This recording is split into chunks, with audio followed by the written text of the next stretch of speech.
welcome back to Just One Question. And occasionally I'm lucky enough to get somebody who really is takes us in a slightly different direction on the show. And this is one of those moments. Juanito Pascual is a flamenco guitarist. He's a composer, he's a teacher, he's a speaker, and an author. And he has a unique approach to the guitar. He began when he was 11 or some tender age like that. And he's developed over the years a unique blend of rock and jazz along with traditional flamenco. And so a very interesting and creative approach to the guitar. Most recently, he's back from a tour of Cuba, studying the vibrant musical scene there. And he's currently developing a talk on applying the insights from his lifelong study of the guitar to the business world. And I'm hoping he's going to say a little bit about that. Juanito, how you doing? I am great, Nick. Thanks so much for having me. It's great to be with you today. It's a pleasure. Okay, so let's get right to it because there's a lot we could talk about, but what are you excited about right now? Well, I would put a few things that I'm excited about under the umbrella of I'm turning 50 this year, and kind of where I feel that I'm at in this moment of my life, which is it feels like a new beginning. It's I'm very excited about it, and coming right out of COVID, as we still are. I feel like I honestly feel like pieces that I've been working on my entire life, several of them are sort of ripening now, and this is really like a next step moment for me. It's in my music as well as the speaking, as you mentioned, and another book that I have in mind. I have one book out right now, which is currently like an instructional method Mm-hmm. for the guitar, but I'm also really excited about kind of a bit more esoteric book that sort of talks about the process I've gone through in my more subtle kind of approach that I've developed in my guitar playing that's led to me coming from an injury at age 20 in my guitar playing to build and sustain a career now over the last several decades. So I feel like several different elements are kind of coming to fruition, kind of all right around now. So I'm very excited about all of that, and thankful that things have started moving enough. So I've been back touring a bit and kind of resuming some of the quote unquote normal activities from before.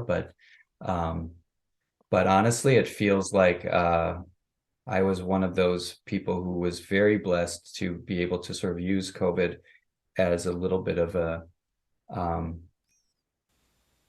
like a gestational period Mm-hmm. for next stuff. Well, let's get into And that kind of next stuff because your story of being aimed at becoming a flamenco guitarist with 100% focus and passion at age 20, and then working it too hard apparently because you developed a repetitive motion injury. Is that correct? So tell us about that, yeah. because to me that's such an interesting story. What you managed to do with that, which could have been a career-threatening or was a career-threatening injury. Yeah, it was a definite showstopper. At that moment, I had to stop playing completely for 6 months and spent the following 6 months literally 1 minute a day, and then 2 minutes the next day, 3 minutes the next day, 4 minutes. So I spent that second 6 months kind of building back up to a normal, quote unquote, normal amount, which was only 3 hours a day. So let me give you a little context. Yes. Flamenco guitar, along with many other kind of instrumental traditions like classical piano, or you probably know from your background, the classical guitar as well, where you'd a professional, you know, level of practice would be considered, somewhere between 5 to 8 hours a day. So, and just to back it up a hair, so when I was 18, I grew up in Minneapolis, Minnesota, and not exactly a hotbed of flamenco. However, There is more there than you'd think. There is a Yeah. scene in Minneapolis that's dates back to the 60s actually. And I actually got to meet a kid whose dad is to this day is a flamenco guitarist, Scott Mateo Davies. So he was my first formal flamenco teacher. His son was my first informal flamenco teacher, and we met in 10th grade. And long story short, I went to Spain at the urging of this man, Scott Mateo Davies, and when I was 18, I spent a year in Spain. And like I said, I started flamenco when I was 15, but by so 18, I was into it, but I'd been mostly in Minneapolis. And so 18, said, I'm going to go to Spain and give myself a chance to see if I think I got what it takes or whatever, and Hmm. all of that kind of thing. And by that age, honest to God, I felt super behind because Hmm. it's kind of like deciding you're going to join the NBA at 18, or something like that, because it's a cultural thing. People grow up with this. Many people in the flamenco scene don't remember when they started playing because they've had a toy guitar since they were an infant. You know what I mean? So Hmm. it's that kind of cultural milieu that flamenco comes from. It's family to, generational type of thing. That now there are people who don't grow up in it and get to it later, and it's certainly in the last 40 years or so, it's worldwide. Like I'm Hmm. an example of that, but there are many people all over the world. Flamenco is actually hugely popular in Japan, believe it or Uh-huh. not, for example, Hmm. as well as many, many other places. But so in any event, by 18, I felt I was trying to catch up with these. I actually personally knew a handful of kids. They all three of these guys that I know and to this day are great guitarists were 15 and 16, and I was 18, and they were just burning players by Hmm. 15 and 16. Hmm. These guys tore up the guitar, and so I was like, oh my gosh, I got to catch up. So I kind of had this what I would describe as a sort of an unwholesome attitude insofar as like I thought if they practice 8 hours, I have to practice 10 hours, and if I'm taking a break, I'm wasting time. And I Hmm. had this kind of very aggressive and kind of no pain no gain. If I would play for 3 hours and straighten my arm, and if it really hurt, I said yes, that's a good sign. So I Yeah. was really hammering it, and my body sustained about 2 years of that before this thing crapped out. And it was very specifically this knuckle and this joint in my thumb when I would Hmm. play a note, because flamenco is like a finger style. We don't really use a pick. We use our fingers and a little bit Hmm. of fingernail to do the picking. And so the thumb is a big part of that sound in flamenco. And I kind of blew out this joint. So anyway, every time I plucked a note, which was like 200 times a minute, it Yeah. felt like it was tearing inside. So I was like, man.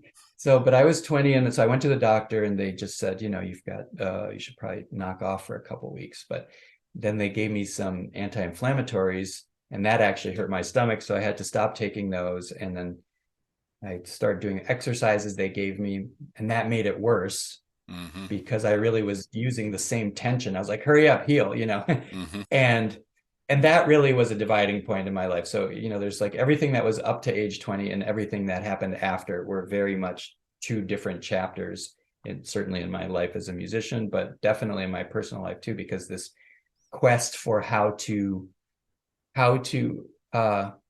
solve this problem, really. I at some point I was faced, because when the medical stuff wasn't working, it was like, well, either I figure this out or I just have to quit. Yeah. Those seemed like my only two options, Yeah. and I really didn't want to quit, but I had no idea what figuring it out meant. Hmm. But really, then that was an unfolding, which honestly, this is almost 30 years later now. It continues to this day, the unfolding of that. But I would say it was very prime, a prime time thing for maybe 50% of my time for the entire decade of my 20s Hmm. was focused on this notion of I'm going to figure this out. So that led me to a whole array of different things, and ultimately to my own kind of practice approach, which is and fusing a lot of different things, including a lot of learning tips and ideas that I gained from a number of different teachers and books Hmm. and so forth. But um, But you focus on something called the 100% technique. Can you tell us in just a yes, minute or two what that entails yeah, and why is that different? trademark. Yeah, Yes.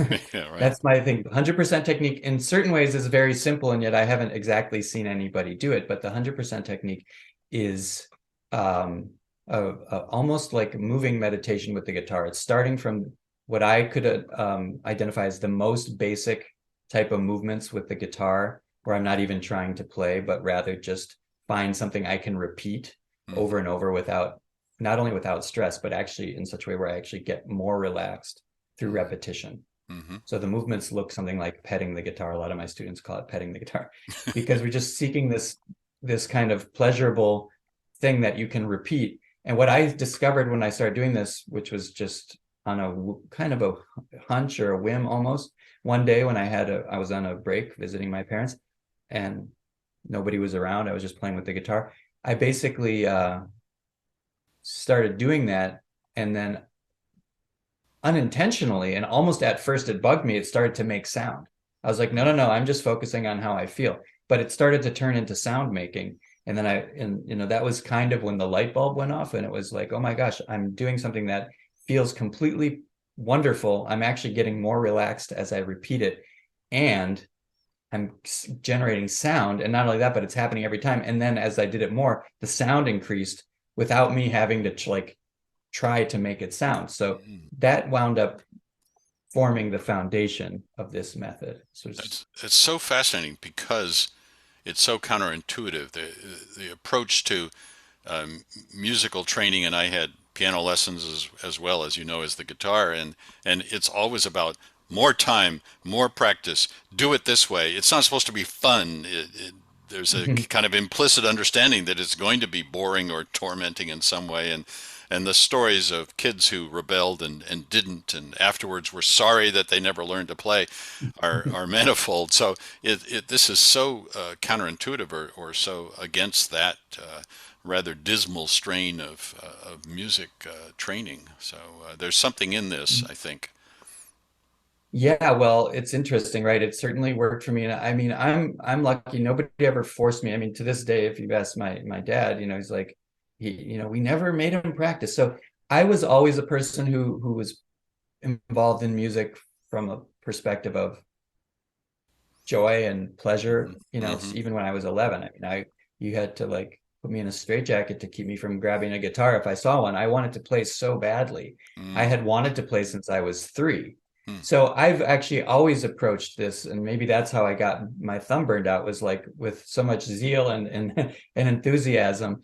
Um, and but yes, this notion that the learning can take place at a high level while you're actually enjoying it, like, wow, yeah, that for some may be revolutionary. But in fact, I have come to believe, from my own experience at least, that state of pleasure and enjoyment completely uh, enhances the learning, you know, for sure. I mean, there's no Hmm. doubt in my mind that Hmm. your brain is in a much more positive state to form all of the neuro pathways and so forth if you're flooded with pleasurable sensations in your body as opposed to resistance and Painful ones, yeah. resentment and Yeah, right.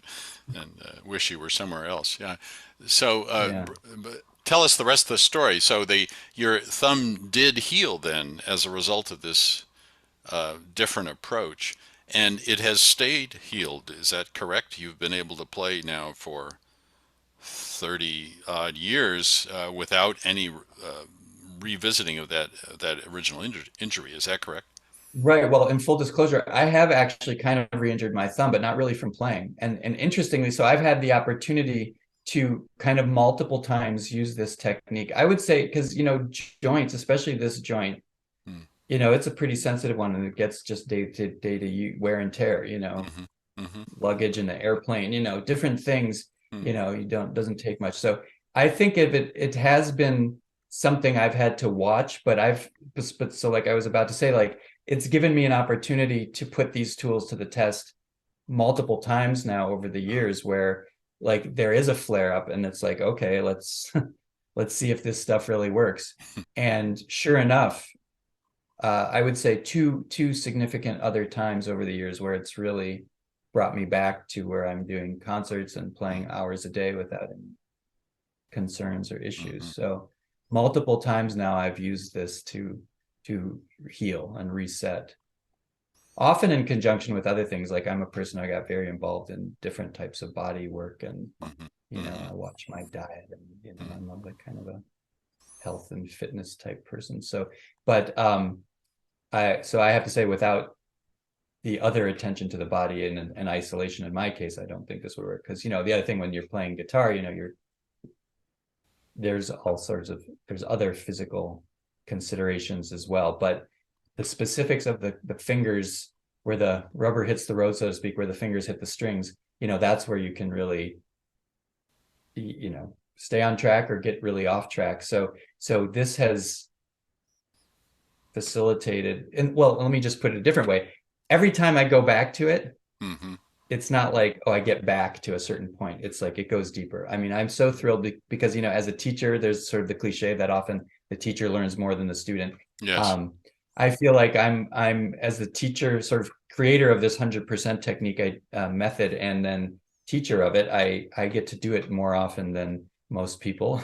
And so every time I go and teach it to a new student, for example, and start from zero with the student explaining it, it's like, it's just the classic thing. Like it always goes somewhere new and deeper for me. It's Mm-hmm. like, oh, this stuff. I mean, I find myself having the thought, this stuff is even better than I realized before. That's And excellent. so, yeah, sort of like a kind of ideal. It's like an unending, you know, continual sort of deepening and unfolding of the possibilities. Because in terms of the guitar too, it leads to specific, and to give you some specific things, not only gives a lot of specific control for things like speed, but also like I just found my ability to make the guitar sound so many different ways. Mm. You know, sharp and warm, and you know, soft and loud, you know, and everything in Mm-hmm. between. Like the palette of colors. Like if you're not a player, that might not sound totally like an interesting thing, but as a player, like the opportunity to have a larger, you know, like the big box of Crayola, the 64 pack or All whatever, right. if there's 128, but like instead of having the 6 pack of choices, like having incredible. So in terms of what that means in the music is like the ability to create lots of subtlety Mm. and just shapes and nuances in the music, which is one of the things that has always drawn me to players that I enjoy. Is like there's lots of texture and subtlety to it. So this is something that just kind of happened unintentionally, and it's like, okay, I'll follow this thread. And so like as I have followed it over the years, it just keeps leading to new things, new levels of ease in terms of the more external or obvious things like speed and power and things, but on the other side too, the more subtle dimensions kind of all benefit and flourish as I just kind of go back to these basics over and over again. Yeah, it's a So it's a strong sign that you're onto something important because uh, if it keeps giving back and if it keeps getting richer, then that's a clear signal that you're into a rich lode, a mine of good technique, good information, good thinking about how to learn something, and that's going to apply when you start talking to the business world and to organizations about how they can learn. Then this technique is going to have lots of applications for that. So, I, for one, am very yeah, excited for the new speech. Yeah, what happens immediately next? You told me before we started recording that you're working on a record right now. So, or what we used to call a yeah, record. Um, yes, in the old days. And yeah. wow, once again, we have vinyl records are back, so I probably will press this onto vinyl. Yeah. Yeah, I have a couple tracks actually recorded before COVID that I've been waiting to release. They're ready to go, and uh, but during COVID, we decided to remix them. So we're actually, or not even during COVID, but we held it up during COVID and then just kind of recently decided to remix them after they were sitting for a while. So we're remixing them, but I have videos ready. And so we're probably going to release that this summer. And I'm finishing music for a new complete record as well. Mm-hmm. Those will be like 2 singles that I put out. And not to give away too much, but sort of featuring my reworking of some classic rock tunes in a sort of flamenco style. But then I have a new album. Like I said, I'm just using the spring and early summer to finish up the compositional part. I have more than half the music completely written, and I have been actually playing some of those tunes. But I have some little bits of material to complete, to have the whole album's worth of material completely ready to record. But and so then we'll probably get into rehearsals in August. I don't live locally where my bandmates do right now, so it's a little bit of a challenge to coordinate schedules, but we'll be probably rehearsing the album in August and hopefully getting into the studio either September or October, as well as touring at that time. We have some August dates, New England, and then October we're scheduled in California, and we'll be on the East Coast as well, but we're still scheduling those dates. But we have some California dates already booked for October 20, the weekend of the 21st in the Bay Area. Fantastic. And then for next year, there's 3 or 4 things I'm working on. I did part 1 this past fall, but with a commission where I'm doing music for a complete flamenco dance work, like a theatrical work that's an hour and a half long piece. It's with a company in Minneapolis, which is, as I mentioned, that's where I'm from originally. And there's a wonderful flamenco dance company that's been here. They're now in their 40th year, actually. Fantastic. And this is the second production of theirs that I've gotten commissioned to write all the music for. So we did the first half of it in the fall as sort of a preview, and now the dates have just been set for February of 24, so that's about 10 months from now, and 11 months from now. So we'll be working on that in the fall, and going back to Cuba in this coming January as well, which is also super exciting. So yeah, lots of different things. Well, congratulations on achieving 50 and keeping tuned and keeping the fingers. Yeah, okay, coming up, and keeping the fingers in tune and strong. Thanks to a unique method for learning and approaching the guitar, which we expect to apply in lots of other ways. So. Juanito Pascual, everybody, thank you so much for being on Just One Question, and I really appreciate the chance to dive into your story a little bit. Thank you. My pleasure. Thank you so much for having me, Nick. Have a wonderful day.